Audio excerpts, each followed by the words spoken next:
Bonjour, ici Cléo Maheu.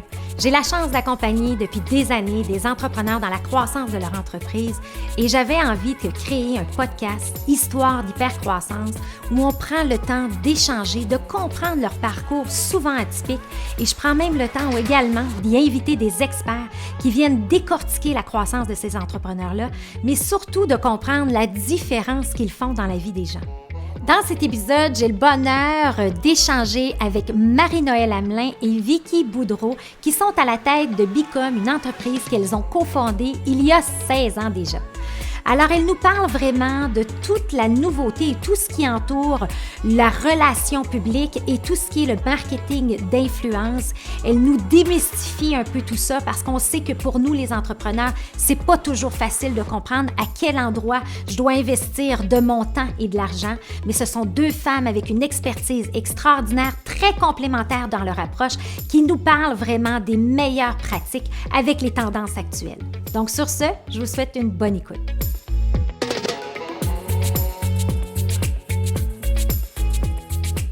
Bienvenue Marie-Noëlle et Vicky de Bicom. Merci.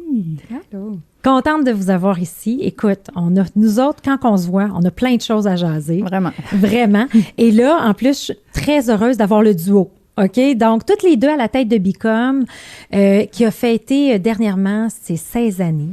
Et là, vous êtes toutes jeunes, toutes belles. Vraiment. On a vraiment des bons clients qui font des crèmes exceptionnelles. On n'a pas de raison. Mais dans le fond, à la tête de Bicom, et comme je fais, puis tu sais, j'aime ça parce qu'on n'a pas eu personne, des experts, en fait, qui sont venus nous parler de relations publiques, de communication. Et souvent, c'est un peu l'enfant pauvre de tous les entrepreneurs en croissance. Fait que dans une première partie de l'émission, ce que je veux m'assurer, c'est qu'on on apprend à vous découvrir les deux parce que j'adore votre parcours d'entrepreneur. Et hier, je me préparais justement pour l'entrevue. Et là, je savais pas que tu avais eu 3 entreprises et tout le parcours de Vicky, la créative. Donc, l'intention ici, c'est d'apprendre à vous connaître dans un premier temps. Après, je veux qu'on détaille les relations publiques à ce jour, c'est quoi? Parce qu'on voit qu'il y a une transformation aussi dans l'industrie et que on puisse aider la communauté aussi à vraiment comprendre tous ces angles-là. Alors, je commencerai avec Marie-Noëlle Hamelin. Oui. J'aimerais ça que tu nous parles un peu de ton parcours, de ton background, d'où ça vient ce désir-là d'entreprendre. Bien, en fait, je pense que j'ai toujours eu ça en moi. Depuis que je suis jeune, j'ai toujours... je me rappelle quand j'étais jeune, j'organisais la fête de ma sœur, j'organisais des spectacles, j'organisais tout le temps plein de choses. Puis, je pense que c'est vraiment naturel. J'ai toujours eu un leadership. Puis quand j'étais à l'université en communication, c'est là que ça a vraiment commencé. Je me suis impliquée dans le journal étudiant. Mon frère avait un groupe de musique, puis j'avais commencé à faire leurs relations publiques. J'ai commencé à... Donc, je dirais que je viens pas d'une famille d'entrepreneurs nécessairement, mais c'est quelque chose qui a toujours été en moi. Une leader naturelle. Oui, je pense que oui, vraiment. Ouais. Ben, puis aujourd'hui, dans ton rôle aussi, tu sais, on sait que les deux, là, on va aller dans vos rôles, tout ça. Ouais. Et là, fait que tu avais ça naturellement, mais là, tu as parti différentes entreprises en étant, tu sais, je veux que tu me donnes un petit peu plus de détails. Mais en fait, quand j'étais au bac en communication à l'Université de Montréal, j'ai commencé à travailler, je m'impliquais, là, j'étais bénévole sur plein d'événements, tout ça. Puis j'ai rencontré une personne qui commençait sa compagnie en relations publiques. Donc, moi, j'étais à la 2e année d'université, j'ai donné un coup de main, puis finalement, pour me rendre compte que vraiment j'aimais ça, puis on partait de zéro. Donc, on partait tant de trouver le nom, faire les cartes d'affaires, se trouver un local. Moi, c'est ce que j'aime. Moi, c'est vraiment de bâtir quelque chose. Puis, je l'ai fait pendant ma 2e année d'université. Puis ça a duré finalement 4 ans. Donc, ma dernière année, je l'ai terminée à temps partiel parce que j'aimais ça. Puis, je me suis vraiment lancée à ce moment-là. Puis, c'est d'ailleurs à cette époque-là que j'ai rencontré Vicky dans cette compagnie-là qui a duré 4 ans. Qui a duré 4 ans. Ouais. Et là, tu rencontres Vicky. Mm-hmm. Et là, qu'est-ce qui se passe? Puis là, on est en quelle année, là, dans ce temps-là? Tu as quel âge à peu près? J'ai 21. J'ai 21 ans, oui. J'avais 21 ans quand j'ai commencé l'autre entreprise. Vicky est arrivée peut-être 2004. 2004, oui, exactement. Vicky est arrivée, ça faisait peut-être 3 ans que ça existait. Elle est arrivée en stage au début. C'est comme stagiaire, plus que motivé. Oui, c'est un stagiaire très, très, très motivé. Ça, je le confirme. Donc, c'est comme ça qu'on s'est connus. Puis, on a commencé à travailler ensemble, puis ça fonctionnait tellement bien. Les deux. Moi, en parallèle, j'avais parti aussi une autre entreprise de vêtements. OK. Donc, c'est une ligne de vêtements pour hommes qui s'appelait Station 8 avec Eve Gravel, qui est designer, puis Marie-Claude Higuet. Et donc, j'avais les deux entreprises en même temps. Donc, j'ai compris aussi le côté client. Ça m'a beaucoup aidé dans le parcours avec Bicom. Donc, je comprenais ce que le client vivait. Puis, voilà, pour revenir à cette entreprise-là, quand Vicky est arrivée, tout de suite, sans même y penser, en fait. C'était même pas un projet tant que ça qu'on avait, mais on savait qu'on allait travailler ensemble. Puis, quand l'opportunité s'est présentée, les deux, on a commencé... Comme un coup de foudre professionnel, un peu. Ah, vraiment. Hein? C'est vraiment... Professionnel et personnel. Oui, parce que dès le début, on est devenus amis. On se voyait tout le temps. Puis encore aujourd'hui, là, on se voit les week-ends. Nos familles sont amies, on prend nos vacances ensemble. Tu sais, C'est particulier, ça, ouais, hein? Tu sais, mais c'est le fun. Puis après 16 ans, d'avoir cette chimie-là. Ah, ouais. Moi, je suis arrivée dehors, ça jasait les deux. Ah, ouais. Tu sais, On c'est comme... s'ennuie, on s'écrit quand on se voit pas. Ouais, pendant une couple de jours. ouais, son chum, il nous appelle les tâches. C'est bon, ça. Fait que là, avant qu'on embarque dans Bicom, j'aimerais qu'on fasse le côté de Vicky Boudreau, en fait, qui toi aussi, tu as un parcours. Mais là, d'où ça vient, cette énergie-là, cette drive-là d'entreprendre? Ben, en fait, moi, je viens d'un petit village sur la Côte-Nord qui s'appelle Havre-Saint-Pierre, puis il se passait pas grand-chose. OK. Puis je rêvais de la grande ville, je rêvais de partir de là. Quand il y avait des mariages le samedi, puis que les voitures passaient, puis klaxonnaient, là, j'étais à la fenêtre, puis il y avait un happening, je capotais ma vie. Puis je pense que le fait d'avoir... J'ai jamais manqué de rien, là, ça dit en passant, mais le fait d'avoir été dans cet environnement-là plus... reclus, là. Oui. On va se dire, là, je me souviens quand on a eu des kiwis au village, c'était le party, puis j'aimais pas ça, mais c'était tellement exotique que je disais que j'aimais ça parce qu'on n'avait jamais vu ça, un fruit doux. Mais ça l'a développé mon imaginaire, puis ça m'a donné le goût justement d'entreprendre, d'aventure, de voir, de rêver grand, Puis quand on allait à cette île, je voyais les lumières de l'usine, puis je pensais que c'était New York. J'ai dit à ma mère, quand je vais être grande, moi, je m'en vais là-bas. Jusqu'à temps que j'ai découvert que c'était l'usine de bouletage, mais ça, c'est une autre histoire. Puis mon père aussi a parti sa business quand on était enfant. Il a lâché une bonne job à la mine pour bâtir un bateau dans la cour chez nous.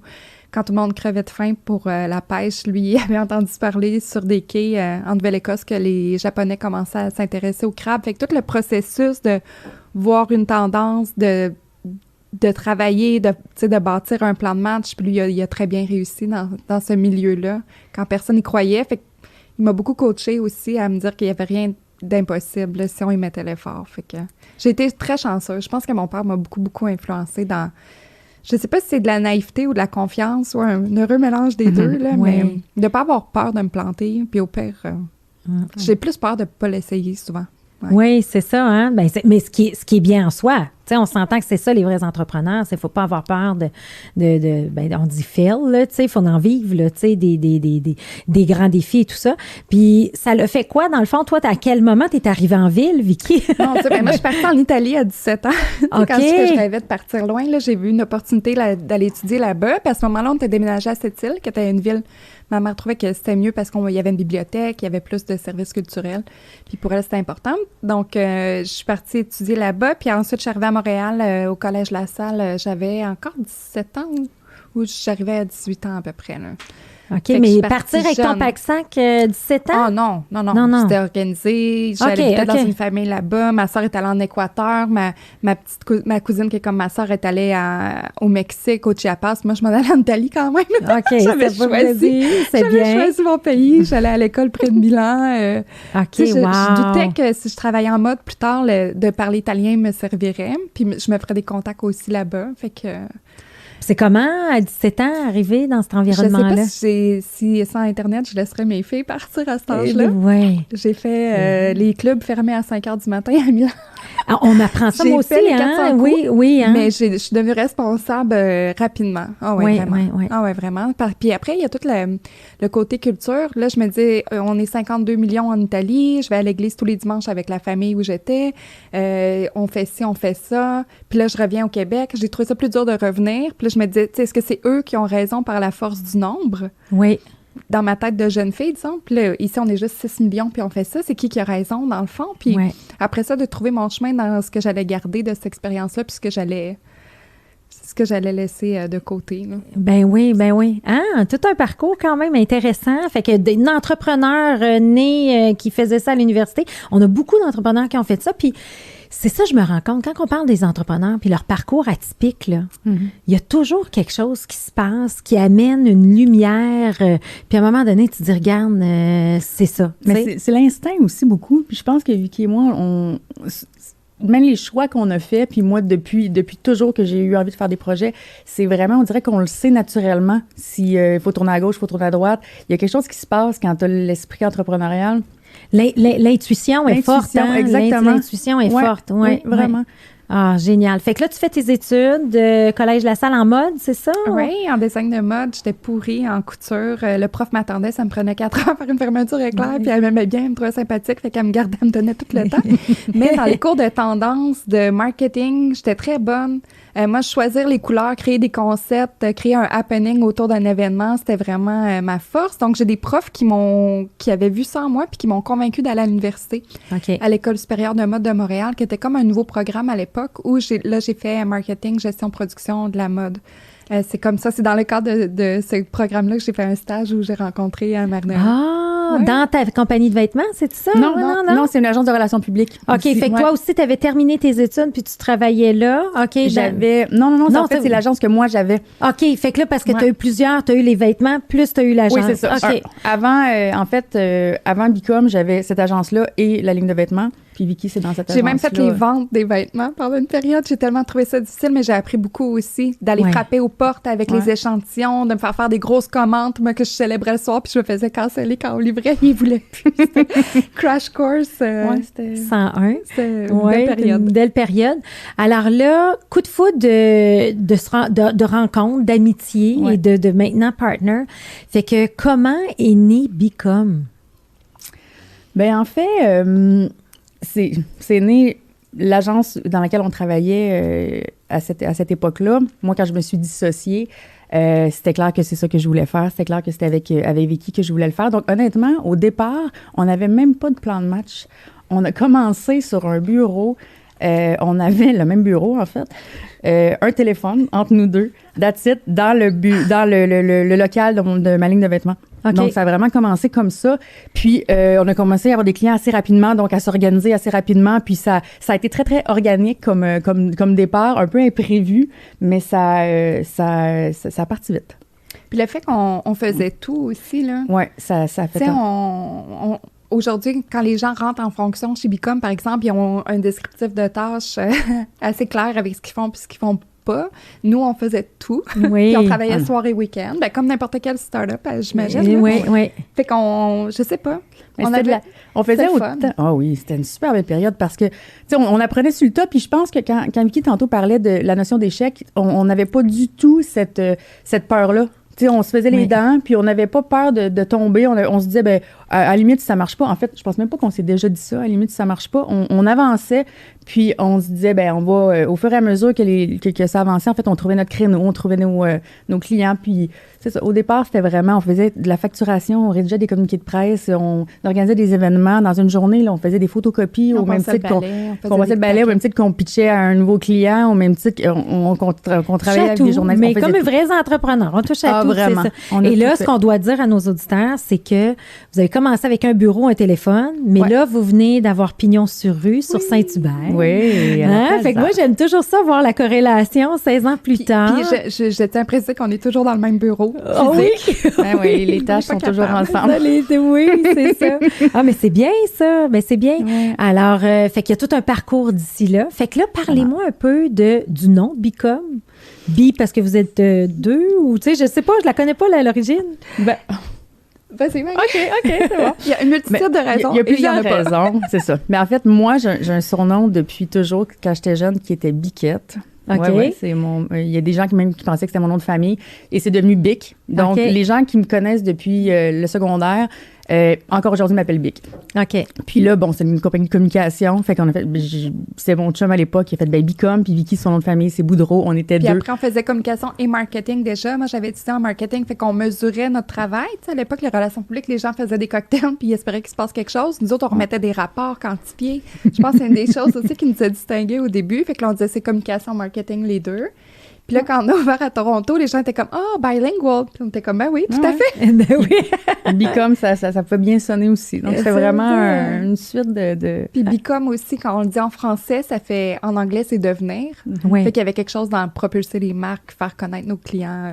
Ah, on a c'est le fun. Une multitude de post-rationalisation, comme on dit. Oui, exact. Il fallait aussi enregistrer le nom rapidement.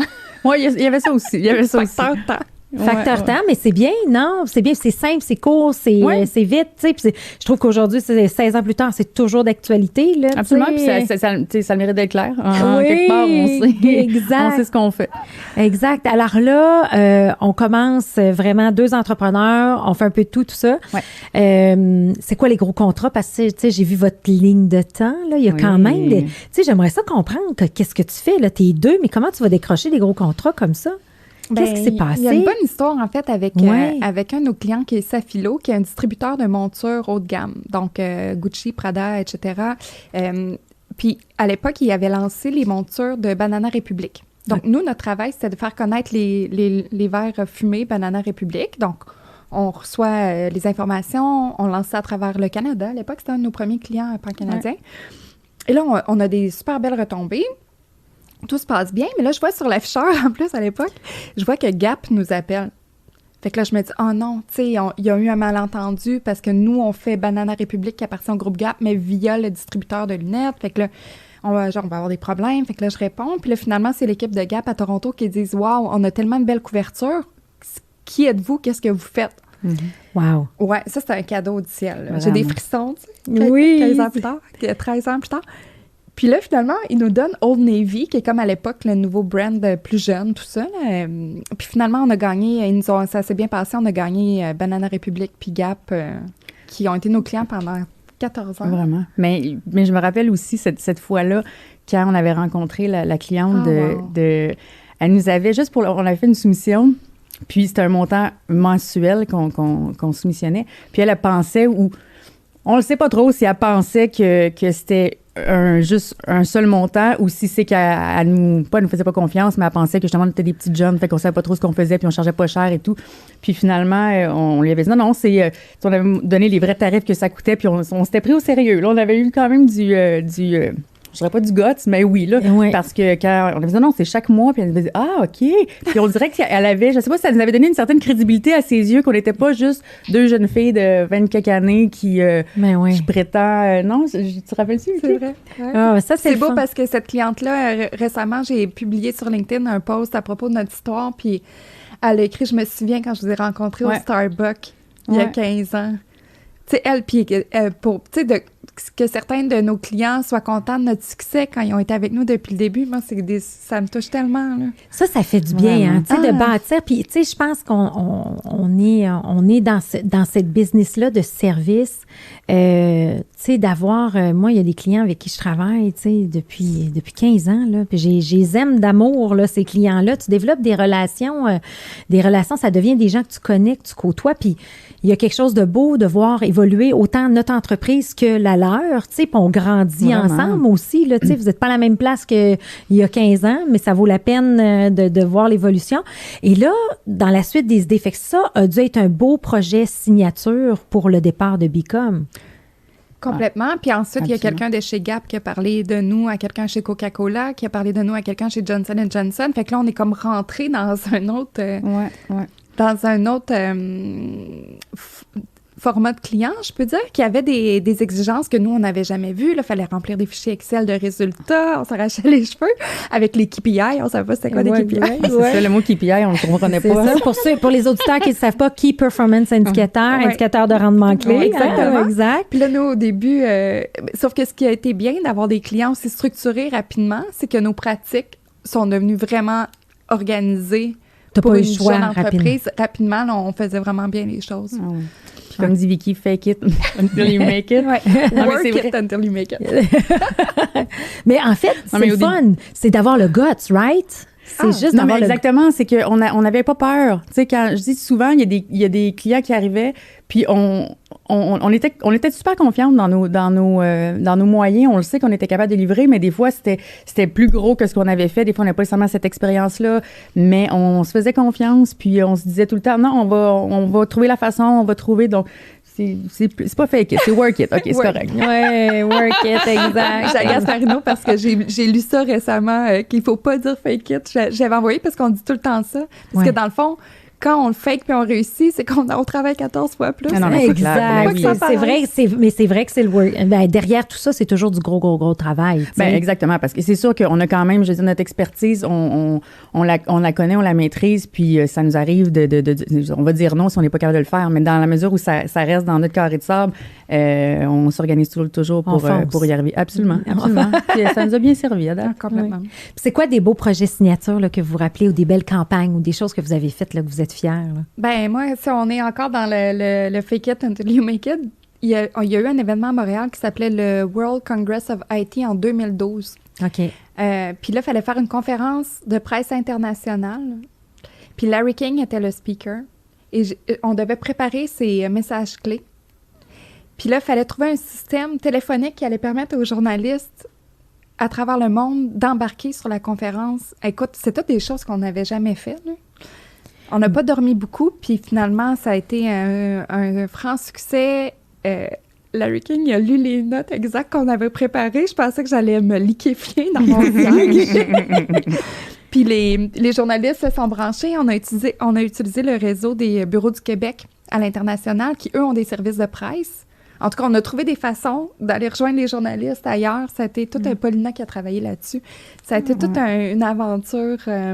Ouais. Mais vous avez réussi encore une fois. C'est ça, un autre projet, toi, de ton côté, que moi, un projet auquel je pense tu sais, nous, en fait, quand on reçoit un projet ou un produit, l'idée, c'est de pas lui inventer une histoire, mais trouver la bonne histoire pour le vendre, si on veut.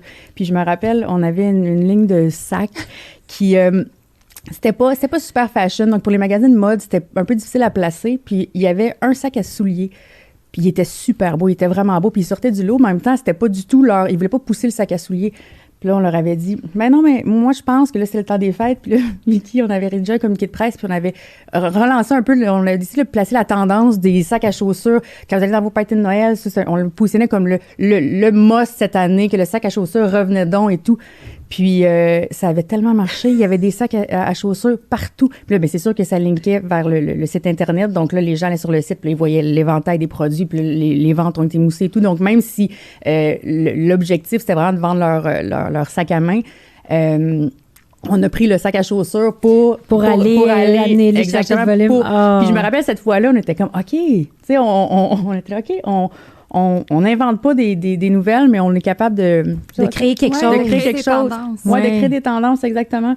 Puis le sac à chaussures, la vérité, cette année-là, c'était pas nécessairement une tendance. Mais ça l'est devenu.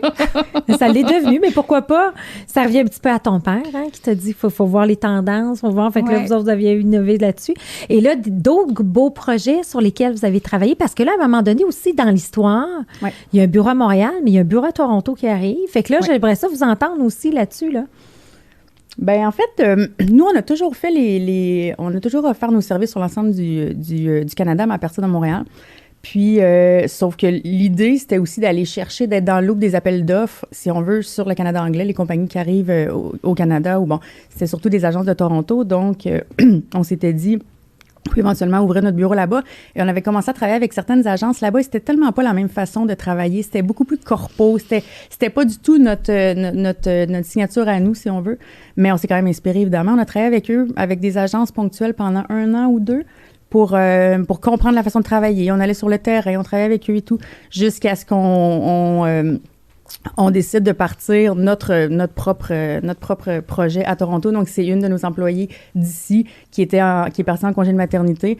Puis, on s'est dit, on a profité de son congé de maternité pour dire, tant qu'elle a remplacé ici, on va aller la remplacer à Toronto. Donc, on a embauché quelqu'un à Toronto sur place. Puis, on avait déjà l'expertise parce que ça faisait quand même un petit bout qu'on y allait. Puis, ça a parti vraiment avec une seule personne à Toronto. Puis, Vicky et moi, on s'alternait, on allait là-bas. Et là, éventuellement, ça a grossi, on a engagé plus. Et puis là, le bureau, c'est vraiment une entité. C'est un seul et même. Bicom, c'est les deux. Toronto et Montréal, c'est une seule et même compagnie. Mais c'est vraiment deux bureaux complets, là. C'est pas juste un bureau satellite, si on veut, à Toronto. Oui, c'est ça, parce que souvent, il y en a qui font ça. Puis je pense aussi, tout Québécois qui essaie de percer dans le côté anglophone, et c'est préférable, en fait, d'avoir un pied à terre dans le monde anglophone que d'essayer de bider sur des projets quand tu es le francophone. Je vois, oui, puis aussi pour nos clients nationaux qui sont à Montréal, de savoir qu'on a vraiment une équipe à Toronto. Oui. Ça a renforcé l'idée qu'on a les capacités de livrer à travers le Canada. Là. Exact. Puis votre niche maintenant, parce que là, il y a une évolution dans le modèle d'affaires, on a différents. Fait que, puis après, on va parler de l'évolution des RP, là, des relations publiques, mais c'est quoi, parce que c'est pas simple, hein, ça. Fait que, mettons qu'on part là, de la base, là. C'est quoi des relations publiques? Comment qu'on fait ça? C'est quand qu'on a besoin de ça? Tu sais, juste nous éduquer un peu là-dessus. Bien, en fait, puis c'est intéressant comment tu l'apportes parce que ça dépend vraiment des objectifs du client. Puis aujourd'hui, post-pandémie, si on peut le dire, les besoins ont vraiment changé. Fait qu'aujourd'hui, on va faire du marketing RH, par exemple. On se retrouve chez des grandes organisations. Ils ont besoin d'aide pour recruter des talents. Parce que c'est la folie. Donc, la marque employeur, tout ça, c'est des choses qu'on ne voyait pas avant. Oui. Donc, en fait, nous, on est là pour aider les clients à amplifier leur message puis à se faire entendre par les bonnes cibles, que ce soit pour vendre un produit, que ce soit pour recruter un employé, que ce soit pour faire changer la perception de la population par rapport à un enjeu, par exemple. On est là pour amplifier les messages. Et après, ça passe par différents canaux, que ce soit les médias traditionnels, donc la presse écrite, la télé, les journaux en ligne, etc. Ensuite, il y a ce qui est les réseaux sociaux de la part du client, le contenu qu'il va produire puis qu'il va pousser vers l'extérieur, mais aussi comment il va interagir avec les messages où les gens parlent d'eux, quelle veille qui est faite à ce niveau-là. Cette conversation-là est hyper importante. Puis il y a tout le volet marketing d'influence aussi. C'est qui les ambassadeurs dans votre milieu? Qui est-ce qui peut porter votre message. Puis je trouve ça intéressant. J'avais des discussions cette semaine avec des organismes communautaires. Puis j'étais surprise de voir à quel point notre expertise peut s'appliquer pour tout. Donc, aller recruter des communautés de donateurs, de bénévoles. Comment on active nos bénévoles comme des influenceurs sur le terrain. Donc, je pense que c'est une pratique qui est devenue très vaste, mais qui répond vraiment à un objectif de visibilité, de notoriété, de conversion. Ça peut être autant au niveau des ventes qu'au niveau de la réputation. Fait que c'est vraiment très large. C'est très large, mais en même temps, ce que j'aime dans le message, c'est qu'il y a une clarté de vision dans votre accompagnement. T'es pas une agence, tu sais, viens ici, tu sais, c'est fait qu'on a, tu sais, j'aime ton mot de dire, regarde, nous, notre plus grande force, c'est amplifier le message.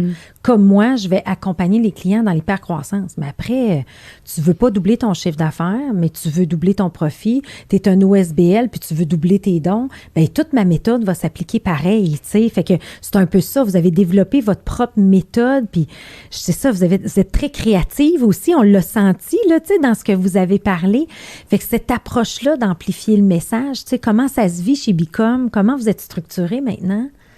Tu peux peut-être parler, Marie, des équipes puis des fonctions? Oui, mais en fait, quand un client, par exemple, arrive chez nous, dépendamment de ses besoins, comme Vicky dit, dépendamment de ses objectifs, on a différentes équipes. Donc, on a des équipes vraiment en relations publiques qui sont plus spécialisées en corporatif, par exemple. On a des équipes en mode lifestyle, parce que c'est vraiment important d'avoir le bon créneau, par exemple, une ligne de vêtements qui vient chez nous. Bien, on a une équipe mode dédiée, donc il y a tous les contacts mode, que ce soit avec les influenceurs, que ce soit avec les journalistes, que ce soit...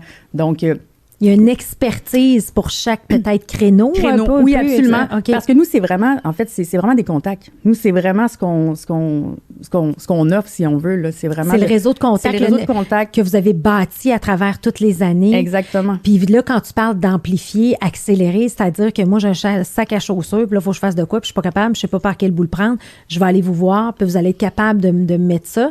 Oui, exactement. C'est que là, à l'agence, il y a une équipe avec un directeur de compte, chargé de compte, des cordeaux qui vont, par exemple, le fameux sac à chaussures. Donc, on ferait une campagne de relations publiques, relations de presse avec les médias spécialisés en mode, avec les médias qui sont tendance, après ça, avec des influenceurs, donc, c'est vraiment... Vous allez chercher le portefeuille en fonction de où on peut aller passer les messages. Exactement. On va chercher le canal qui mène à la cible du client, finalement. La cible du client. Exactement. Puis là, tu sais, relations de presse, puis tout ça, là, tu sais, les journaux, versus, là, tu sais, là, éduquez-moi, là, gros, là, cours 101, là, ça vaut-tu la peine versus les réseaux sociaux? Tu sais, je vois beaucoup de gens investir dans les réseaux sociaux, mais pas nécessairement dans les relations publiques.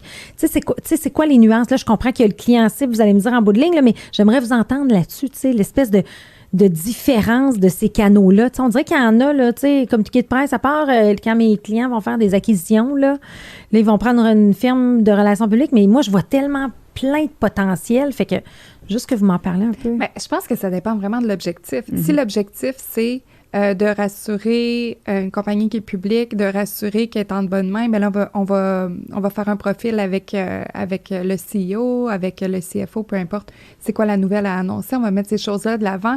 Les gens qui vont être influencés sont peut-être pas nécessairement en ligne sur Instagram, là. Ouais. Donc, c'est ça qu'il faut vraiment évaluer. Ensuite, la télé, ça fonctionne encore très bien. Le téléjournal, c'est encore un super bon canal pour des nouvelles affaires, par exemple. Mais pour un lancement de produit, on voit plus, il y a eu des grands mouvements là, dans les médias au niveau des intérêts. Au début, il y avait des capsules mode à la télé. Ça a été complètement remplacé par tout ce qui est l'alimentation, la bouffe. Là, ça a été des shows de cuisine, tout ça qu'on a vu beaucoup à la télé. Puis là, maintenant, c'est du pay-per-play dans la mesure où c'est très difficile d'avoir un segment télé qui va parler d'un produit, d'une entreprise sans qu'il y ait de l'achat média derrière. Ouais. Donc, cet univers-là a vraiment évolué dans ce sens-là. Mais après, si je reviens à ton client qui envoie un communiqué parce qu'il a fait une acquisition, est-ce qu'il veut que ça sache ou pas? Parce que des fois, il y a toute la gestion des communications internes. Est-ce qu'il va y avoir des coupures de postes? Est-ce que c'est vendu à des investisseurs étrangers? Fait qu'il y a tout un volet de contrôle des dommages possibles aussi. La gestion de changement aussi, également. Sous-entendu. Puis ça, je trouve que c'est quelque chose que les clients sont de plus en plus conscients puis on commence à faire beaucoup, c'est les communications internes. Oui. Tu veux pas que les employés apprennent aux nouvelles ce qui se passe dans l'entreprise parce qu'ils vont déjà être sur LinkedIn en train de chercher une autre job ou répondre aux 10 personnes qui les ont pokés cette semaine. Oui, exactement. C'est ce que j'allais dire. Aux 20 personnes. Ouais. On dirait que vous avez déjà vécu ça. Pénurie de main-d'œuvre. c'est ça. Partout. Mais c'est vrai, c'est ça, la pénurie de main-d'œuvre. Okay. Mais c'est ça. Fait que, tu sais, puis là, je me mets dans la place dans la peau de nos auditeurs, tu sais, qui écoutent ce podcast-là, puis parce que, tu sais, la grosse mode, tu sais, il y a 3 ans, on parle un petit peu de marketing. Là, la grosse mode, ça a été la marque employeur. Mais il y a tellement de potentiel. Donc, les éléments... Fait que là, je reviens aux objectifs. Donc, on doit se positionner comme objectif. Est-ce que c'est un objectif de notoriété? Est-ce que c'est un objectif de sécuriser l'équipe? Fait que l'entrepreneur doit se poser, ou le CEO, l'entreprise doit se poser, c'est quoi la grande question que j'ai là, pour après aller voir des experts comme vous qui, là, vous allez les aider à atteindre leur cible. Oui, puis souvent, ce qu'on va faire dans les plus grandes entreprises, on va regarder le plan marketing global, puis on va voir, nous, où est-ce qu'on peut interagir, puis sur quoi on peut s'accrocher pour donner encore plus de volume. Dans une entreprise un peu plus petite, quand c'est possible de connaître c'est quoi les objectifs d'affaires de la compagnie. Parce que si la compagnie, par exemple, a des enjeux de production, on fera pas en sorte que tout le monde veut l'acheter pour le moment. Tu sais, on va peut-être regarder plutôt c'est quoi les saisons mortes dans l'année, puis comment on peut activer ces moments clés-là pour avoir des ventes en continu. Tu sais, il faut être stratégique. Je pense que ce qui a été longtemps le cas, les relations publiques, le marketing d'influence sont arrivés comme un nice to have à la fin du plan marketing, mais le pouvoir stratégique de ce qu'on fait puis de ce qu'on peut amener quand on est assis à la table au début des discussions de qu'est-ce qui se passe l'an prochain puis l'année d'après, la valeur est incroyable. Puis tu sais, on fait beaucoup de mise en relation aussi au niveau plus relations publiques, mais de mettre un client en relation avec un autre client pour qu'il puisse créer quelque chose, ça peut être aussi intéressant. Oh wow! Hey, c'est tout un autre monde, hein? C'est toute une expertise, écoute. C'est une expertise, puis c'est méconnu. Il y a beaucoup de gens qui comprennent pas nécessairement les relations publiques ou ce qu'on fait. On se fait souvent demander, est-ce que fait de la pub? C'est pas de la publicité, quoique maintenant, bon, il y a beaucoup plus de payants. Avant, c'était 100%. Quand on a commencé les relations de presse, on s'adressait à des journalistes qui, eux, évidemment, éthique professionnelle, les journalistes ils sont pas payés. Donc, là, c'est pas du tout la même chose. Mais c'est pas de la publicité comme telle, c'est vraiment de l'influence, si on veut. Oui, je pense que l'influence, c'est vraiment le bon mot. Oui, l'influence, hein? Mais justement, tu sais, c'est dur aujourd'hui aussi de se démarquer dans un monde où l'information, t'as plus d'informations que tu es capable d'en consommer. À ce moment-là, je pense qu'il faut savoir à qui on parle. Oui. Parce que si on parle aux 30 bonnes personnes, qui, eux, vont en parler à 50 autres personnes, puis qu'eux, on crée un attachement avec la marque, un attachement avec le projet, eux vont être porteurs de ça. Si on essaie de parler, puis ça, c'est mon opinion personnelle, mais si on essaie de parler à monsieur, madame, tout le monde, tout le temps, monsieur, madame, tout le monde, là, ils en ont ras-le-bol de toute l'info qui leur est destinée. Fait que de créer des relations fortes avec nos clients qui nous suivent déjà, de célébrer ces relations existantes-là en les activant. Il y a plein de façons de faire. Je pense qu'il y a une approche plus terrain, plus authentique. C'est ce que les gens, c'est ce que les marques qui vont réussir privilégient aujourd'hui, au lieu d'essayer de parler à tout le monde dans un spot, de télé, par exemple. Oui, c'est ça. Puis c'est là le mot influence. Il faut savoir qui on veut influencer. Il faut être stratégique. Je vois aussi beaucoup de personnalisation aussi, d'embarquer dans cette notion-là d'intimité. Tu es allé au niveau authentique, là, mais pour justement pas pitcher partout, parce que ça peut coûter très cher sans résultat. Absolument. Mais les gens cherchent un mode de vie maintenant, même à travers les produits.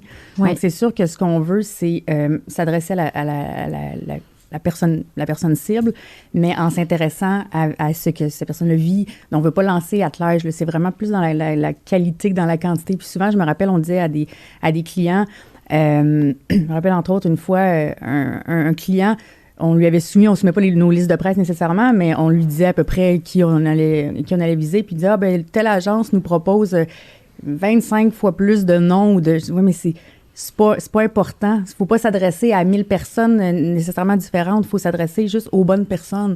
Puis, c'est vraiment ce qui fait la différence. Là. Parce que c'est drôle, parce que, bon Dieu, j'aurais dû vous parler avant. Parce que moi, je suis dans ce débat-là, parce que, tu sais, moi, je suis très nichée dans ce que je fais. Et là, j'étais toute omnubilée par des gros influenceurs actuellement qu'il y a dans la vente de formation en ligne. Fait que je voyais des gens, tout ça. Fait que je me suis embarquée dans un réseau de gens qui font de la formation en ligne et tout ça. Et c'est des gens, puis j'étais une retraite avec eux. Tu sais, j'ai tout fait, là. Tu sais, quand j'embarque dans quelque chose, je vais le comprendre, puis je vais faire ça, puis je vais changer mon modèle d'affaires, puis tu sais, coaching traditionnel, non, je vais vendre... Pour finalement arriver au bout d'un an à faire le tour de l'horloge avec ces gens-là, pour finalement me rendre compte que les gens qui sont là-dedans, qui font des millions et des millions en ligne, ont un très grand public. Et de moi accepter de dire, sais-tu quoi, l'effort que j'ai besoin de faire, puis d'embarquer dans ce monde-là pour être, je suis pas grand public, déjà la première constatation, puis deux, de respecter qui je suis. Tu sais, le côté authentique devient important. Faut pas que tu essaies de te transformer non plus dans ces choses-là. Fait que moi, je suis débarquée du groupe, puis je me suis dit, je vais faire des podcasts, je vais inviter des gens que j'aime, c'est ça que j'aime, c'est ça qui me drive. Puis oui, j'aurai peut-être pas une grande impact, mais au moins ma communauté, je vais essayer d'offrir le meilleur que je peux à ces gens-là. Fait que d'avoir une approche, pas toujours... d'avoir 100 millions de followers, c'est pas ça la game, hein, tu sais, puis moi je l'ai réalisé, puis moi je rêvais de ça, là, il y a comme 3 ans, là, puis je me trouvais donc poche, puis mon Dieu, je suis pas arrivée, puis j'ai pas d'impact, puis là, je suis comme plus calme, je me dis, regarde, la théorie des petits pas, fait que... Oui, puis c'est l'engagement que tu crées avec ta communauté. Oui. Nous, on te voit, là, ce matin, on est full excités, t'as touché notre vie, t'as touché notre business. Je veux dire, ça, c'est précieux, là. Oui. Si on s'était connus en ligne, que j'avais écouté des capsules, un n'exclut pas l'autre, mais sans qu'on ait jamais de conversation ensemble, la relation serait différente. Quand vient le temps d'une recommandation ou autre, tu sais, c'est l'attachement aussi qui est créé dans ce qu'on fait. On est dans le relationnel, donc c'est la même chose pour relation, c'est ça, exactement. Fait que le mot relation, puis je pense aussi post-pandémie, on s'entend-tu que le mot relation devient encore plus fort? L'humain, la relation, le futur, la proximité, c'est toutes des choses que... Complètement. Puis les gens cherchent l'authenticité, là, comme Vicky disait tantôt. Oui. Avec la pandémie, c'est clair, là. Donc, puis le mot influence, des fois, autant c'est ce qui représente ce qu'on fait, mais influence, des fois, peut avoir l'air comme si c'était déguisé. Manipulation, exactement. Ouais, une connotation négative, oui, même mais des non, fois. Non. Oui, mais c'est pas ça du tout. Au contraire, c'est vraiment d'aller chercher, d'activer les bonnes personnes qui sont sur la même... vibe, là, tu sais, ou qui exactement. Dans ton écosystème, qui a une cohérence, puis... Exact. Absolument, c'est ça qui est important. Parce que... Puis l'autre affaire que je me rends compte, c'est que quand tu cibles bien ce que vous nous dites, vous êtes en train de nous dire, c'est quand tu arrives à bien cibler ta cible, de trouver les bons moyens, le X, d'avoir le sentiment d'être sur notre X puis de fitter, ça devient facile. Complètement. Je suis sûre que vous avez déjà on le voit, non? Si une marque est près de sa communauté, je pense à une marque beauté, par exemple, qui serait très éco, vegan, tous ces termes-là, B Corp, etc., qui s'adresse à cette communauté-là, qui est déjà sensible à ça, elle peut aussi aller puiser l'information de cette communauté-là, qui s'intéresse à ces sujets-là. Il peut y avoir du sourcing dans les communautés des clients pour améliorer les produits, pour les faire participer à ce que l'entreprise fait. Il y a quelque chose de beau là-dedans, je trouve. Oui. Puis le futur est là. Fait que si on regarde les tendances, justement, parce que là, on parle d'influence, de nano-influence. Moi, je suis toute perdue là-dedans, bien honnêtement. Là, T'es pas sûre. T'es pas sûre, merci. Mais tu sais, pouvez-vous juste nous aider, justement, dans cette optique-là d'influence? Tu sais, quand vous regardez le futur du relationnel puis de comment ça se développe, comment vous voyez ça? Bien, en fait, on a comme développé une espèce de pyramide à l'interne qu'on partage avec nos clients aussi, qui est tout en haut de la pyramide. Il y a les influenceurs macro. Donc, eux, justement, qui vont rejoindre une plus grande partie de la population, mais l'engagement avec cette population-là est plus bas. Et plus on descend, on arrive avec les nano-influenceurs qui, eux, sont des gens que j'appelle des civils. On sait s'ils ont un chat, un chien, un chalet, de l'acné, la peau sèche. Ils nous donnent l'information sur eux personnellement, puis on les active dans nos campagnes. Mais ces gens-là ont beaucoup moins d'abonnés, mais le taux de conversion pour l'achat d'un bien ou d'un service est 10 fois plus élevé que les autres catégories. Du macro va être plus grand public, mettons. Là, mais il va moins y avoir de conversion, alors que plus on descend, les gens ont moins d'abonnés, mais le taux de conversion il est plus élevé parce que c'est la recommandation d'un père. Oui. Au final, là, si on fait le parcours client, là, quand on arrive proche de la ligne de décider est-ce que je vais prendre ce pot de crème-là ou l'autre, la cosméticienne à la pharmacie, là, c'est elle la reine. Là. C'est elle qui va te dire « Ah, tu devrais vraiment essayer celle-là. » C'est elle qui est le plus proche de la ligne d'arrivée. Fait que nous, dans un cas de beauté, la cosméticienne devient une nano-influenceuse hyper importante parce que c'est elle qui est là. J'avais une discussion hier avec une maison d'édition aux États-Unis qui sur les nano-influenceurs, justement parce qu'eux se rendent compte que quand on lit un magazine, puis le magazine fait des recommandations de lecture, oui, mais quand notre ami, parce que tu sais, un livre, on s'entend, c'est 2-3 heures là, de ta vie là, que tu vas dédier, puis tu cherches à apprendre ou tu cherches à te détendre, il y a toutes sortes de raisons différentes, mais on va demander à notre ami qu'on sait qu'elle nous connaît. On va demander à moi, perso, ma mère et moi, on a les mêmes goûts beaucoup en lecture, fait que ma mère va m'influencer, fait que la recommandation des pairs est très importante. Fait que c'est bien si une entreprise a beaucoup, beaucoup de moyens d'avoir une célébrité qui parle de ses produits, d'avoir un expert, si on parle d'un téléphone, un expert tech qui va faire une revue de toutes les fonctions. Mais il y a des bonnes chances que le commun des mortels en bas, il se tape pas la revue du gars ou de la fille tech parce qu'il veut juste savoir si le téléphone va décharger vite.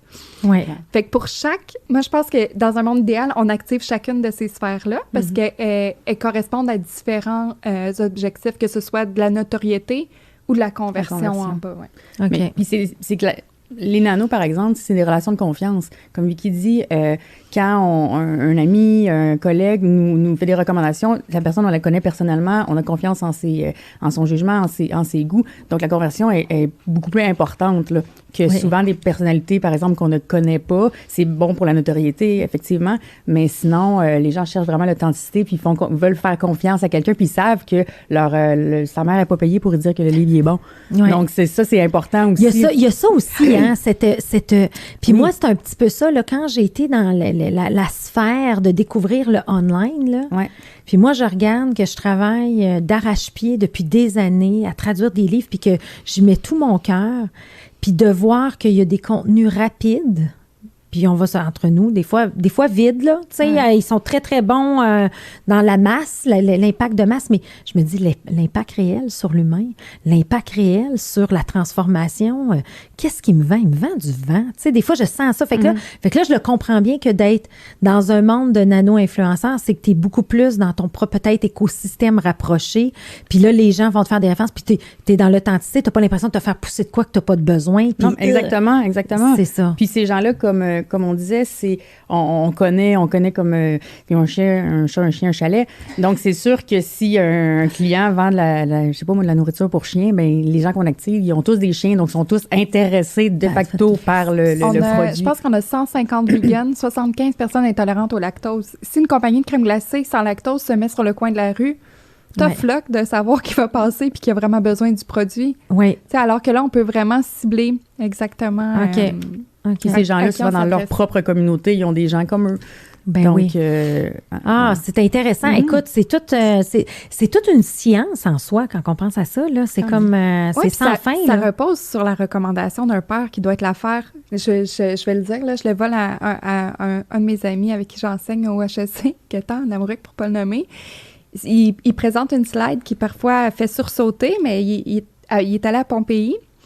Et il y avait à la fin du village qui était enseveli sous un volcan, que les gens ont récupéré, que tout est resté presque intact, là. Il y avait des revues sur le mur des prostituées, mais ça date de il y a plus que 1000 ans, là. Ouais. Plus que 2000 ans, en fait, là. Fait que, tu sais, je veux dire, la revue des pères, puis l'exemple est touchy parce que ça touche à un métier qui est vieux comme le monde, c'est le cas de le dire, là.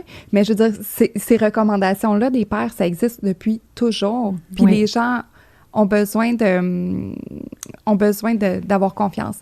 Mais un mini bémol, par exemple, il y a tout ce qui est très aspirationnel. En beauté, on veut peut-être pas ressembler à notre meilleure amie. On veut peut-être ressembler à Eva Longoria. Fait que, tu sais, il y a des catégories où on a besoin de rêver. Oui. Mais si on a un bouton, on veut savoir. On va demander à notre meilleure amie comment s'en débarrasser. Oui, c'est ça, fait que, exact. Tu sais, faut pas tout mettre nos œufs dans le même panier, mais nous, c'est quelque chose sur lequel on mise énormément, puis on va continuer de miser, c'est de développer ces réseaux-là. Oui, qui est vraiment le futur, tu sais, les gens veulent l'authenticité, tout ça. Ouais. Et là, on sait qu'il y a un bureau à Toronto, il y a un bureau à Montréal, tout ça. Alors, comment Become a évolué, tu sais, parce que là, vous avez rencontré 2 histoires à succès, tout ça. Mais tu sais, c'est quoi le parcours de Become? Parce que là, on est dans notre 16e année quand même. Oui, quand même. Hein. Mais en fait, je pense que c'est quand on a vraiment pris de l'expansion puis on s'est rendu compte qu'on voulait plus rester, pas seulement on voulait plus rester petit, mais on voyait que la croissance arrivait. Il y avait vraiment un potentiel de croissance. Je pense que c'est une des seules fois où on s'est assises, Vicky et moi, puis pour se dire, OK, rendu parce qu'avant on faisait tout, pour se dire, OK, c'est quoi, on est complémentaires, c'est quoi les responsabilités de chacune. Vicky, c'est vraiment quelqu'un qui développe, c'est vraiment la créative, c'est vraiment la femme la femme d'affaires, la femme qui a toujours... j'ai de la misère l'ambassadrice, moi, je vais le dire, c'est l'ambassadrice de Become. Oui, mais en fait, c'est elle qui a les idées, puis Vicky, elle voit... Je sais jamais on est quelle date. Mais Vicky, elle voit toujours devant, elle voit tout de suite ça va être quoi la next big thing. Elle est toujours à l'affût de tout, elle est partout, tout le temps. C'est vraiment la tête plieur, là. Elle est vraiment... Puis moi, je suis vraiment plus la personne humaine, je m'occupe plus de l'organisation, de l'entreprise. C'est la grande gardienne du bonheur. C'est des ressources humaines, des employés. Moi, j'aime mieux, c'est plus mon bag. Donc, à ce moment-là, on s'est dit, OK, à partir de maintenant, toi, tu vas sur le terrain. Moi, je m'assure que tout se passe bien ici à l'agence. Puis, on a chacun nos terrains de jeu. On se consulte tout le temps. On se dit tout, vraiment. Mais on se dit, si jamais il y avait une problématique, puis on doit trancher. Quand c'est ton domaine, je t'écoute, c'est toi qui le fais. Quand c'est le mien, tu m'écoutes, c'est moi qui le fais. Puis à partir de ce moment-là, on dirait qu'on a chacun pris nos départements, puis on a commencé à... Bon, là, on a eu besoin de directeur de compte, de chargé de compte, tout ça. Puis dépendamment de la façon qu'on évoluait, Vicky avait son département, j'avais le mien, puis ça a été très, très complémentaire à partir de ce moment-là. Je pense que 16 ans. C'est notre histoire de succès, c'est que moi, sa job... Je la veux pas. Non, moi non plus.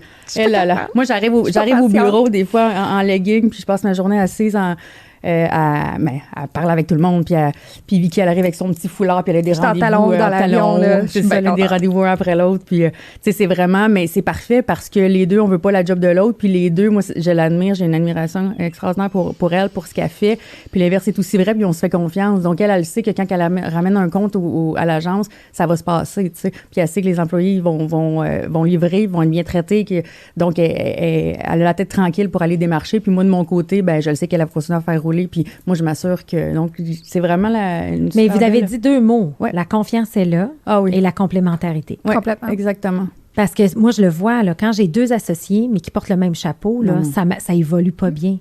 Tu sais, ils ont le même chapeau, les deux, tu sais, il y a comme moi, j'appelle ça une gestion bicéphale, mais bicéphale, tu sais, c'est comme ça marche pas. Tandis que vous avez un rôle clair, très complémentaire, puis à quelque part, tu es capable de dire, je fais confiance, c'est ça. Je pense que c'est ce qui nous a permis d'accélérer comme ça, parce qu'on est quand même, je me rends compte aussi avec le temps qui passe, qu'on est quand même vraiment énergiques les deux, puis on est quand même, on est bonnes dans ce qu'on fait les deux, fait qu'ensemble, on va vraiment plus loin, plus vite, là. Oui.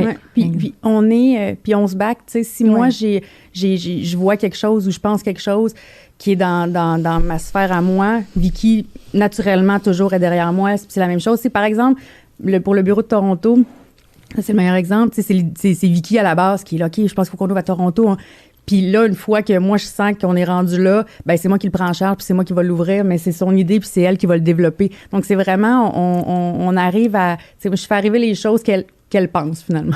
Ouais. C'est un peu ça. Ben, complémentaire, tu sais, dans le fond, la visionnaire, tout ça. Mais toi, là, je le comprends avec ton père, là, tu sais, tout le coaching que tu as eu, de voir les tendances. Même, il m'a amené à l'usine, là. Il m'a amené à l'usine, puis il négociait 25 cents, là. Puis j'étais comme, pourquoi il s'assigne pour 25 cents? C'était 25 cents la livre sur sa saison de crabe, là. Ouais. Mais tu sais, j'étais tout le temps dans le siège à côté, parce qu'on n'avait pas de gardienne. Puis j'écoutais ces conversations-là. Je me tannais, mais c'est quand même toutes des choses qui restent pareil, puis que tu revois aujourd'hui. Puis là, aujourd'hui, là, tu vois la vraie ville de New York, là. Oui. Parce que tu es impliquée, j'aimerais ça justement que tu nous parles, parce que, tu sais, tu as gagné les prix, là, tu sais, mais ça, tu sais, ça, là, gagner des prix, puis ça, c'est quelque chose aussi, tu sais, je veux dire, c'est nous deux, là. Oui. T'sais, souvent, c'est ma face qu'on voit, mais je veux dire, notre succès, oui, mais de par les rôles, mais on le comprend de par les rôles, tout ça.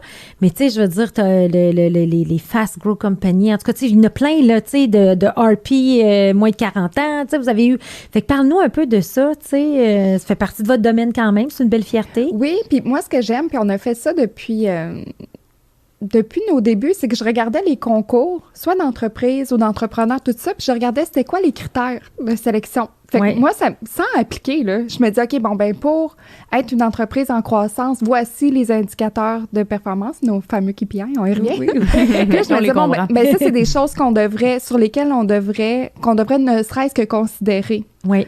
Puis ça c'est qu'en fait, ça drivait les bons comportements. Exactement. Puis après ça, on était comme, bon, ben là, on se faisait inviter pour s'inscrire à un concours ou à un autre, puis on était comme, on va s'essayer, puis écoute, ça fonctionnait. De fil en aiguille. C'est ça. Lesquels vous rendent les plus fiers? Ben, je pense que le prix conciliation. Oui. Ben, moi, c'est sûr que conciliation, travail, vie familiale... Parce que pour nous, c'est vraiment important. On est 2 femmes, on a des enfants, on a beaucoup d'employés qui ont des enfants également. Donc, c'est vraiment important qu'on arrive on travaille fort, mais aussi on a du temps pour soi. Puis, avec nos employés, on s'assure vraiment qu'il y a une belle qualité de vie. Donc, moi, personnellement, c'est... Ouais, puis, expliquez donc, c'est quoi, pour ceux qui ne connaissent pas ça? Tu sais, c'est une certification? C'est comment ça s'appelle? C'est un prix qui était accordé... je me souviens pas du nom exact de l'organisation, mais c'était après... il y avait un examen, puis après, nous, on l'a gagné. C'était pas une certification qui était offerte. OK. Non, il y avait une forme de concours derrière. C'est un concours, mais c'est qu'ils sont venus évaluer. Entreprise en santé. Oui, exactement. Ils sont venus évaluer, en fait... vos pratiques. Exactement. Nos pratiques... ressources humaines et tout, puis ils nous ont décerné ce prix-là. Donc, on était super contents. Ça, c'est le fun. Oui, vraiment, parce que c'est... moi, je trouve que c'est important. Puis vous essayez, puis tu sais, je vois des fois, justement, tu sais, Vicky, tu vas publier, tu sais, j'ai fait mon jogging, j'ai fait, tu sais, c'est pas facile non plus d'être des femmes entrepreneurs, d'être dans le feu de l'action, être en pleine croissance, bien s'occuper des enfants, tu sais. Je pense que de mettre le masque à oxygène, là, d'ailleurs, ton livre qui est exceptionnel, que je recommande à tout le monde. Puis j'y retourne des fois. Je retourne voir mes réponses, voir si elles ont changé, puis m'assurer que je garde ça proche. Ça vient avec une responsabilité, tu sais. Nous, on a une trentaine d'employés, là. Moi, faut pas que je pense ce soir, mais c'est des comptes d'hydro, c'est des familles, tu sais, si on prend pas soin de nous, là, on peut pas prendre soin de l'entreprise, puis on peut pas prendre soin de notre monde, puis on peut pas bien servir nos clients, puis c'est même pas quelque chose de narcissique de prendre soin de sa santé puis de sa forme physique, c'est quelque chose de... Moi, je pense que, tu sais, tu as ta santé financière puis tu as ton capital de santé humaine, là, que si tu prends pas soin, puis je vois beaucoup d'entrepreneurs qui font des 80 heures semaine, qui s'alimentent mal, qui... Après ça, tu sais, je veux dire, on prend un verre de vin, on mange la pizza aussi, là, mais on n'est pas des déesses. Mais, je veux dire, de se rendre compte de ça, de l'énergie qu'on a aussi, il faut préserver cette énergie-là. Puis comme on en parlait un petit peu plus tôt, on donne beaucoup en service. On est là, Marie-Noël, avec les directrices pour les employés, plus nous, de notre côté, pour développer tout ça. Ça demande beaucoup d'énergie, mais des fois, il faut prendre une petite pause puis remplir ça de lecture, Oui, exactement. D'inspiration. Oui, à ce niveau-là, c'est pour ça qu'on offre vraiment beaucoup de flexibilité à l'agence, parce que c'est pas tout le monde qui a la même réalité. On a des familles, on a des célibataires, on a des gens plus jeunes, des plus âgés, des gens qui habitent à l'extérieur de Montréal, par exemple. Donc, tout le monde a des besoins différents. On se fait vraiment un point d'honneur de s'assurer de respecter chaque réalité, puis que chaque personne à l'agence soit bien. Oui, ça, c'est ta grande force, ça. Ah oui, j'aime ça. Moi, je suis tellement familiale. Je viens d'une famille unie, puis j'ai les mêmes amis depuis toujours. Puis je regarde Vicky, ça fait longtemps, là. Moi, je suis vraiment comme ça. Donc, quand je rentre à l'agence, moi, je veux sentir l'esprit de famille. C'est super important pour nous, vraiment. Ah, ben c'est bien, ça. Et là, très belle complicité dans la vie de tous les jours par le travail, mais dans le personnel aussi. Fait que c'est quoi vos grandes passions? Ben, les deux, on aime le sport, la course. C'est quoi, nous, on se regarde? Moi, c'est drôle parce que moi, je suis une coureuse de 10 km. Moi, je vais tout le temps faire le meilleur 10 km. Marie-Noël, elle a fait Montréal-New York, elle fait des marathons. Elle regarde jamais son temps. Fait que ça parle de nos personnalités aussi. Oui, c'est vrai. C'est vrai, pareil. C'est vrai, pareil. Non, on fait du sport, mais on est... honnêtement, ensemble, on jase. On est bien. On est bien dans le silence, comme un vieux couple aussi. Oui, vraiment. On se voit en dehors, là, on fait des brunchs avec nos enfants, on part en voyage ensemble, on discute de tout, puis souvent, on discute pas en tout de travail. On va vraiment parler d'autres choses. On se fait confiance aussi sur notre... Tu sais, j'ai confié à mes enfants, évidemment. On se fait confiance vraiment à tous les niveaux. Donc, au niveau personnel, Vicky, c'est une grande référence pour moi. Puis, on s'ennuie quand on se voit pas. C'est juste tantôt, on est sorti de l'auto, puis on était là, un petit câlin, là. On se fait des câlins. C'est ça. Fait que les tâches, moi, je l'appellerais velcro, là. Non, mais c'est vrai, quand on se voit pas, on se texte, puis on s'ennuie, tu sais. Mais c'est le fun. Mais ça démontre. Mais ce que j'aime de ça, puis c'est la première fois qu'on a cette dynamique-là, parce que j'ai reçu 2 frères, tu sais, puis 2 frères dans la famille. J'ai reçu un couple, tu sais, tout ça. Mais là, d'avoir 2 amis complices. Ouais. Mais c'est comme de la famille, un peu, non? Ah, vraiment? Ben, c'est rendu ça, là. Je veux dire, la famille, puis en même temps, vous voulez travailler avec vous. Fait que là, dans le fond, si on prend cette belle énergie-là, de quoi on rêve pour le futur de Bicom? Tellement de choses. Ben, c'est sûr que nous, on est toujours en croissance, dans le sens où on a vraiment beaucoup de projets. On a un département numérique qui est en pleine expansion présentement. Puis Vicky est toujours à l'affût de ce qui s'en vient. Donc, ça passe beaucoup aussi par le numérique. Alors, on se concentre beaucoup là-dessus. Oui. Puis, tout ce qui a trait aux nano-influenceurs qu'on développe, on a plein de beaux projets qui s'en viennent avec ça. c'est quelque chose qui est très populaire sur lequel on va miser. Puis Marino, elle a une mission cette année qui est de regarder New York de très proche. Oui. OK, fait que là, toi, t'as levé le flag. Là, t'as dit, moi, je voyais les lumières à cette île, là, je me tromperais pas deux fois. Fait que pourquoi pas, peut-être les États-Unis. Oui, ça fait un petit bout qu'on y pense. Là, on a travaillé avec la BDC récemment pour faire un peu une étude sur quel marché aller développer. Puis on visait vraiment les États-Unis, mais où exactement? Puis c'est vraiment New York qui est, je pense, notre prochain objectif. Donc, c'est mon focus pour les prochains mois. Après les rénovations on a eu l'opportunité, on a été invité par Investissement Québec à participer à un trade show à Vegas il y a quelques semaines. Puis j'ai senti que le marché américain est vraiment bouillonnant. Il n'y a pas de... C'est go, no go. Il y a vraiment un potentiel incroyable pour nous là-bas. On a déjà des clients américains pour qui on fait le Canada. On a de plus en plus de clients canadiens qui nous confient des mandats aux États-Unis. Fait que ce serait comme la prochaine... étape, là. Ben, il me semble que je vous vois tellement, les deux, à New York, prendre un petit dry martini. Là, avec les clés du bureau. Pourquoi pas? Ah oui, c'est sûr. On a déjà été à New York ensemble, nous autres. Je pense même pas. Je suis pas sûre. En tout cas, moi, je peux y aller avec vous autres? On peut visiter un local par mois pendant toute l'année. Oui, c'est ça. Y a-t-il des choses, les filles, que vous aimeriez, qu'on n'a pas eu la chance de discuter, mais qui seraient importantes pour notre auditoire, dans le fond, des choses qui vous viennent en tête, des leçons apprises de l'entrepreneuriat, des choses importantes par rapport à votre expertise? Ben moi, je dirais, pour l'entrepreneuriat en général, on s'est tellement fait demander, en tout cas, on s'est fait demander souvent, c'est quoi la clé du succès? Puis quand on parlait tantôt de la notion d'échec ou de ne pas avoir peur, c'est vraiment ça. Il n'y a jamais de moment parfait. Il n'y a jamais de moment parfait pour un nouveau projet, pour acheter un bloc, pour... oui, là, je veux dire, il y a des moments plus propices, là, on s'entend, là, mais c'est vraiment de foncer, c'est de suivre son intuition. Puis nous, on le fait, puis je pense que c'est pour ça que ça fonctionne, parce que oui, on a un plan de match, puis là, bon, plus on avance, c'est sûr que là, on est beaucoup mieux structuré, puis on a un comité, puis bon, c'est pas du tout la même chose que c'était au départ. N'empêche qu'on reste toujours flexible aux opportunités qui se présentent, puis des fois, on pensait qu'on allait tourner à gauche, finalement, on tourne à droite, puis on s'adapte, puis c'est vraiment s'adapter, puis pas avoir peur. On le fait tout le temps, puis c'est je pense que c'est ce qui nous sert puis beaucoup. Ce que je rajouterais à ça aussi, c'est qu'on a... Moi, j'ai un ego, là, comme tout le monde, là, mais moi, un petit peu plus que Marie, maintenant. Mais on n'a pas d'ego quand vient le temps de dire « moi, là, ça, je le comprends pas. » Fait qu'on s'entoure des meilleures personnes. On prétend jamais qu'on est expert dans tout, puis ça, je pense que dans la vitesse de croissance qu'on prend, c'est de s'entourer des bonnes personnes. On a des gens dans notre équipe qui sont là depuis plus de 10 ans, à qui on essaie d'offrir la meilleure progression à l'interne possible, d'aller chercher d'autres compétences, de continuer à faire de la formation continue. Mais, tu sais, moi, je trouve que le volet équipe autour de nous, puis même conseiller les gens qui gravitent autour de nous, on est super privilégiés d'avoir bâti cet écosystème-là qui nous permet d'avoir une entreprise en croissance qui va bien, mais d'avoir des Christy de belle vie aussi. Oui, vraiment. Puis les employés de notre équipe, on dit souvent qu'on travaille sur un système de gestion participative, là, parce qu'on implique beaucoup nos directeurs, les employés dans la prise de décision. Puis comme il disait, on n'a pas d'ego. C'est ce qui fait que ça avance. C'est pas moi qui ai la meilleure idée, là, j'ai aucun problème avec ça. Là. Aucun problème. Déléguer. Ça me fait plaisir. Déléguer. Non, mais c'est vrai, ce bout-là, c'est important de reconnaître les apports des autres. Puis ça, je pense qu'on se débrouille très bien. Mais en tout cas, les filles, écoute, moi, j'aurais jasé encore 1 heure ou 2 avec vous. Là, c'est trop le fun, ça va trop vite. Fait que je vous remercie sincèrement d'avoir, nous avoir éduqués. Hein, je pense, j'ai appris plein de belles choses avec vous. Et longue vie à Bicom, c'est extraordinaire ce que vous faites. Ça fait du bien.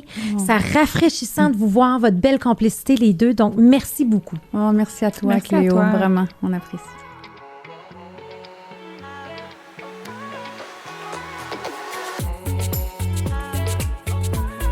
À noter que tous les épisodes sont disponibles en format audio sur les principales plateformes de podcast et aussi disponibles en format vidéo sur YouTube.